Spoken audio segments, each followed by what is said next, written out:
UPSI के हिंदी के syllabus में एक और महत्वपूर्ण टॉपिक आपका है उपसर्ग का। बता दें आपको, इस टॉपिक से निश्चित है 1 से लेकर 2 प्रश्न आएंगे ही।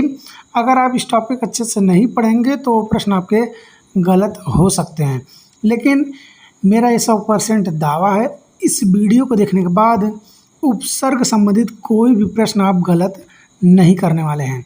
तो ध्यान से इस वीडियो को देखिए और उसके बाद आप जाकर प्रैक्टिस सेट दीजिए और फिर आकर बताइए कि इस वीडियो से आपको कितना फ़ायदा हुआ है। तो चलिए पहले परिभाषा देख लेते हैं। वे अविकारी शब्द जो किसी शब्द के पूर्व में, आरंभ में, शुरुआत, पहले, आदि में, प्रारंभ में जुड़कर उस शब्द के अर्थ को बदल दे तो उसे हम उपसर्ग कहते हैं। तो उपसर्ग का अभिप्राय क्या होता है? जो शब्द के पहले लगता है। ये भी प्रश्न पूछा जा सकता है कि शब्द के जो पहले लगता है और शब्द के अर्थ को बदल देता है उसे क्या कहते हैं? उपसर्ग या प्रत्यय। उत्तर आपका होगा उपसर्ग।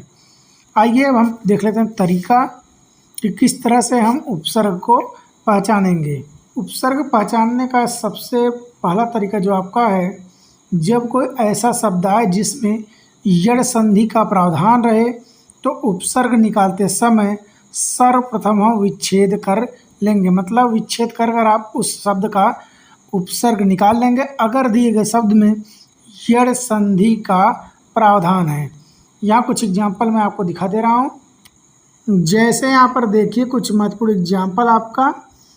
जैसे आपका पहला शब्द है प्रत्यावसान। यह आपका यड़ संधि आधारित शब्द है। इसमें जब आप संधि विच्छेद करेंगे तो आपका हो जाएगा प्रति प्लस अवसान। उपसर्ग आपको निकल कर आ जाएगा प्रति। अगला शब्द आपका अभ्युदय। अभ्युदय का संधि विच्छेद होता है अभि प्लस उदय। इसका जो उपसर्ग है अभि उपसर्ग। इसी तरह अध्ययन की बात करें तो अधि प्लस अयन तो आपका हो जाएगा अध्ययन। तो इसी तरह अगर यड़ संधित आधारित प्रश्न है या शब्द है तो आप उसका संधि विच्छेद करके आसानी से उपसर्ग निकाल सकते हैं। चलिए दूसरा ट्रिक देख लेते हैं। दूसरा जो पॉइंट आपको ध्यान देना है, अगर कोई शब्द जिसके प्रारंभ में नी से शुरू हो शब्द या फिर दू से, इन दोनों से शब्द शुरू हो और जस्ट उसके पश्चात आधा तालव्य से, आधा मूर्धन्य से या फिर आधा दंत से आए तो उपसर्ग निकालते समय इन तीनों के स्थान पर हम दंत स का प्रयोग करेंगे और इस तरह से आपका जो शब्द होगा, जैसे आपका है निश्चय। यहाँ पर देखिए नी से शब्द शुरू है और जस्ट उसके बाद आपका तालव्य सा आया हुआ है, तो इस तालव्य सा के स्थान पर हम दंत सा का प्रयोग करेंगे तो आपका उपसर्ग हो जाएगा निस। और एग्जाम्पल देखिए, जैसे दुष्चक्र। दू से शब्द शुरू है, उसके बाद तुरंत तालव्य सा आया है तो इसका उपसर्ग हो जाएगा दुस। इस तरह से जितने भी शब्द आएंगे अगर उनकी शुरुआत नी या दू से रहेगा और उसके जस्ट पश्चात आधा तालव्य से, मूर्धन्य से या फिर दंत से रहेगा तो इस तरह से हम उन शब्दों का उपसर्ग आसानी से निकाल लेंगे। अगला जो तीसरा आपका महत्वपूर्ण पॉइंट बनता है वह आपका है, अगर किसी शब्द की शुरुआत स से, उ से या फिर त से रहे और किसी शब्द की शुरुआत इन तीनों अक्षरों से रहे और जस्ट उसके पश्चात कोई भी आधा अक्षर आए तो इस आधा अक्षर को त या फिर द में हम परिवर्तित कर लेंगे। जैसा शब्द रहेगा उसी अनुसार हम उसका परिवर्तन करेंगे। जैसे आप देखिए, जैसे सच्चित।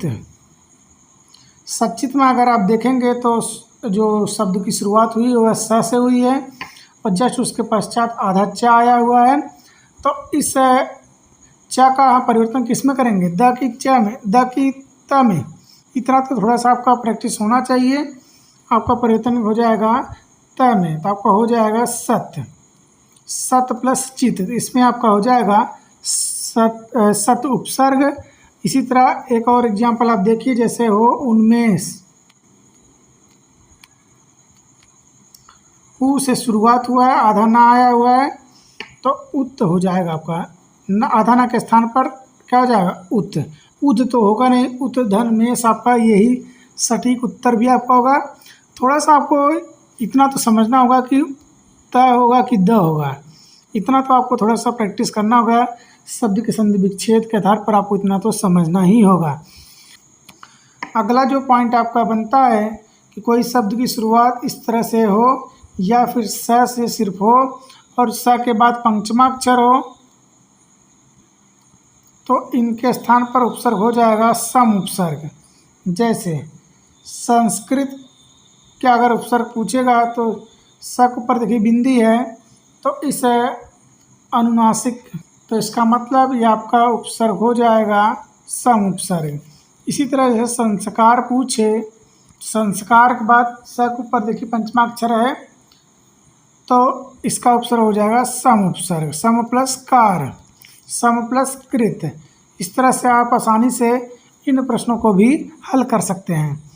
अगला और आखिरी जो आपका पॉइंट बनता है, पांचवा और आखिरी पॉइंट जो आपका बनता है, ये काफ़ी ज़्यादा महत्वपूर्ण है और काफ़ी ज़्यादा सरल आप कर सकते हैं। कोई शब्द ऐसा है जिसमें ये चार जो ऊपर आपको ट्रिक बताया गया है, रूल बताए गए हैं, वो फॉलो नहीं हो रहे हैं, तो आप दिए गए शब्द के पीछे से सार्थक शब्द निकाल लेंगे। जब आप सार्थक शब्द निकाल लेंगे तो आगे जो आपका शब्द बचेगा वही आपका उपसर्ग होगा। जैसे आप समझिए, जैसे पूछा जाए निरपराध, इसमें आपका उपसर्ग नहीं समझ में आ रहा है, तो आपको क्या करना है, इसमें से आपको सार्थक शब्द क्या होगा, अपराध। अपराध जब निकल जाएगा तो आपका क्या बचेगा, निर, यही आपका उपसर्ग हो जाएगा। इसी तरह एक एग्जाम्पल और आप देखिए, जैसे बेगम हो, बेगम का सार्थक शब्द होता है गम, गम निकाल लेंगे तो बे आपका उपसर्ग हो जाएगा।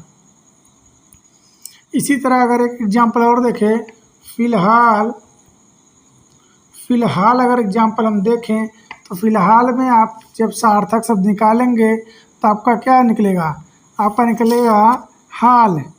तो हाल जब आप निकाल देंगे तो आपका उपसर्ग क्या बचेगा, फिल, तो फिल आपका उपसर्ग हो जाएगा। इसी तरह नालायक हो, कोई भी शब्द हो, नालायक हो, नालायक में लायक निकालेंगे तो ना उपसर्ग हो जाएगा।